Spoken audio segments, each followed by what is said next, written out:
Joining us on the phone line right now, a man who's been with us a few times before to talk about his previous book, George Washington's Secret Six. Now, just in time for the holidays, a brand new one available, Thomas Jefferson and the Tripoli Pirates, the Forgotten War That Changed American History.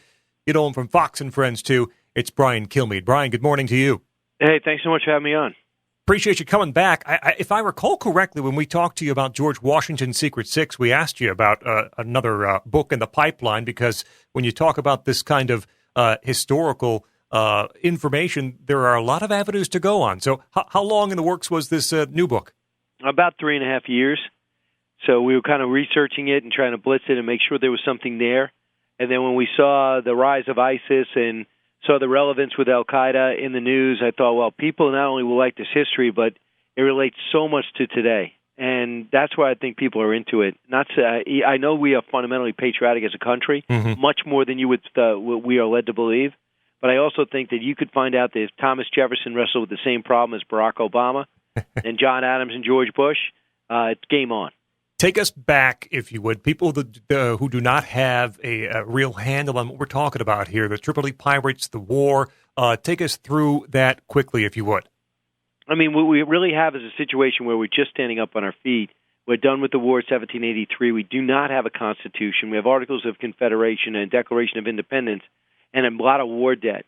And I did not know that until I started reading this, is that everybody thought the British were coming back. And America was scared to death. They were like, oh, my goodness, we don't have much time to get this country going because we know they're coming back. They cannot believe that they lost. So we wanted to put off that war as long as possible. So we wanted to do that. We didn't want to get into a big army situation and waste a lot of money, according to all our guys. They wanted to get trade going. And most of our trade, 60% of our trade, was going through the Mediterranean. What's the problem? We're productive people. We have a lot of products. We got great markets. We have a lot of customers. We just don't have the British protection. So what's the big deal? Well, it is a big deal when you talk about the Barbary Coast. These are pirate nations, Islamic extremists, and I'm talking about Morocco, Tunis, Algiers, and Tripoli. And these countries would feast on our ships, and if one wouldn't take, the next one would, and they would take our guys and hostage them off, and as well as ask for money and to use international waters, and we were outraged by this, but without much security, without much of a navy, any navy. We were helpless until Washington came aboard, and on Jefferson's recommendations, we built a Navy.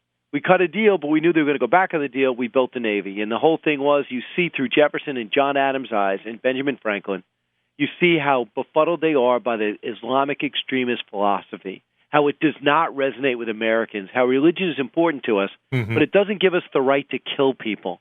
But back then, they said it was rationalized. And if you die, you go to paradise. Man, does that sound familiar. Brian Kilmeade is with us. He and co-author Don Yeager have the new book, Thomas Jefferson and the Tripoli Pirates, The Forgotten War That Changed American History, available everywhere. And visit briankilmeade.com as well. This is Riley and Scott on WROK. So this went on for, at least a decade. And then you had these options, pay for peace, basically ransom, right? Or obtain it by war, as Jefferson said. How did some of these kind of sides line up as the debate went on?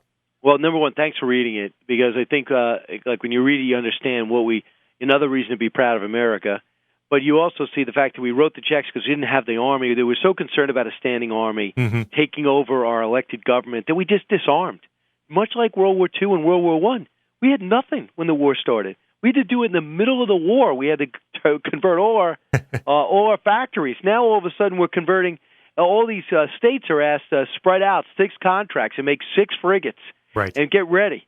So when Washington had something to fight with, when he finally decided that he's going to fight, it turns out we got a treaty, so he didn't need it. He thought for sure Adams would use it. He didn't use it. But Jefferson knew exactly who was going to use it. His guy, he ended up as being his rival, John Adams, never spoke to him. He kind of tried to dismantle us again as he left. But when we had that terror threat, it was Jefferson that went over there and started sealing off the ports of Tripoli and trying to starve them economically and just show how big and strong we were, and thought that would be enough. It wasn't. So we started shelling them. That wasn't enough. So we got a covert ground war, which is where we got the Marine him from the shores of from the halls of Montezuma to the shores of Tripoli. So I have to ask, because when I think back into history, especially this time. I try to put myself in the shoes of my favorite founding father, who's Alexander Hamilton, right? I know you mentioned Hamilton once or twice in the book, but Hamilton saw the American economic vision of trade everywhere and really being an economic engine for the world. So as he saw what was happening off the coast, he must have been apoplectic because to understand how trade works, you can't have ships being taken over by pirates. That would kill Hamilton's vision of the country. Oh, absolutely. And plus, he's a fighter by nature, and he had a big rivalry with Jefferson. But when it came to this situation, him and Jefferson were on the same side. He had a lot of friction, and should make Barack Obama and George Bush feel good about it and a future president, because they were fighting every day. They told Jefferson, you're wasting your time, and you need congressional approval. And he goes, you know what? You're right. I'm going to get congressional approval. And it took forever, but we got it. When we got it, we changed the rules of engagement. We changed the rules of engagement. Man, we started making some progress. And that's exactly what we got to do now against ISIS. Let our military fight. That's what they've been trained to do. Do not tell them how to do it. Just tell them what you want to accomplish. The great news for our Navy, they could not be in play-by-play conversation with Jefferson because of the communication ability. They were writing letters. They'd be way behind, So when you're a captain or admiral, man, you are very much in charge, and you're going to be held accountable because, you're going to be a hero's welcome, you're going to be a villain. It's going to be covered. It's just not going to be done timely. Therefore, our officers really were officers back then. Brian Kilmeade with us, his new book, Thomas Jefferson and the Tripoli Pirates. It's Riley and Scott on WROK. I want to go back to what you just said. The president earlier this week in the speech said, look, there are consequences when we talk about going to war, putting ground troops somewhere in the world because these guys fight. They're injured. They have to spend time away from their families. So a lot of military people react badly to that, kind of saying, look, that's our job. That's what we signed up to do. We want to go and fight the bad guys in the world, and ISIS are very bad guys. You're absolutely right. And the thing is, a lot of people will write me and say, well, Brian, you're not fighting. How dare you volunteer army? I go, listen, I have the privilege of talking to hundreds and now sometimes thousands. I've hosted the Wounded Warriors for the last 6 years at the Waldorf. I did the Armed Forces Foundation. I hosted for the last 11 years at the Reagan Center in Washington, D.C. I do the Marine Ball for the last 2 years as the host. And what do? I walk around from the retired to the wounded to the decorated. I talk to all of them. And yet not everybody says we should go over there, but they all want to go over and do what's best for America, and they all want to take these guys out. They do not believe they're 10 feet tall. They need to be confronted. They are ruthless, but they also are toothless when confronted with a legitimate warfighter as opposed to somebody who wants to see a heavy metal concert. They need to be taken out.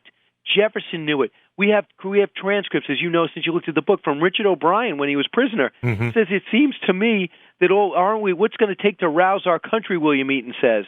Richard O'Brien says, all we need is 1 unit and 2 ships, and this whole country could be taken over. But they are so ruthless and so bloodthirsty, they give the impression that they should be, anyone near them should be terrified, because the unarmed are terrified, but the trained and armed will be victorious, and that's the message.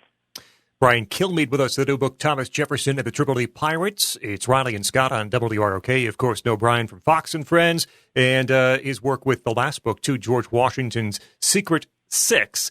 So you got a chapter on the Philadelphia disaster. Find out now, and people need to know what's happening and are really impacted by setbacks. Could we survive something like the Philadelphia disaster? Well, I love today? that question. It reminds me of Abu Ghraib. Right. Because, as bad as that was, we didn't quit the war because that was a horrific event where people were being ridiculed and mocked at that prison in Iraq. But, there were secret prisons that I didn't have a problem with, but evidently most of America did. And there was different allegations about enhanced interrogation that some people had a problem with. We survived. We kept fighting. We still fight today because the enemy has a say in that, as the saying goes. But see, you have a situation where the USS Philadelphia was the one black spot. We were getting on a roll. Thanks to Edward Preble, we were taking the fight to them. Every pirate ship was disarmed, and they cut the mast off and just sent them out to sea. They were humiliated. We were humiliated at every turn.